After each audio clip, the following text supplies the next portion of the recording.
নাট্যজগতের চিত্রনায়িকা শবনম ফারিহা তার নিজের ভেরিফাইড ফেসবুক ওয়ালে পোস্ট দিয়েছেন, এমন এক দেশে জন্ম, কার কাছে বিচার দেব জানি না।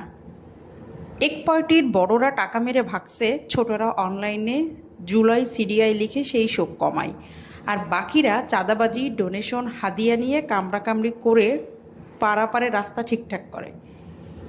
মাঝখানে আমরা সাধারণ মানুষ নীরব দর্শক হয়ে রঙিন তামাশা দেখি। কিছু বললেই এক পক্ষ বলে ডলার খেয়েছেন, লাল স্বাধীনতা কেমন লাগে, আর অন্য পক্ষ বলে ফ্যাসিস্ট সরকারের দোসর, 16 বছর কিছু বলেননি কেন। এদিকে আবার এই সবুজ পাসপোর্টে কেউ ভিসাও দিচ্ছে না। কই যাব আমরা? হে আল্লাহ, রাজনীতির আমাকে অভিশাপ থেকে আমাদের প্রিয় মাতৃভূমিকে রক্ষা করো, আমিন। এই চ্যানেলে নতুন হলে চ্যানেলটি সাবস্ক্রাইব করে পাশে থাকুন।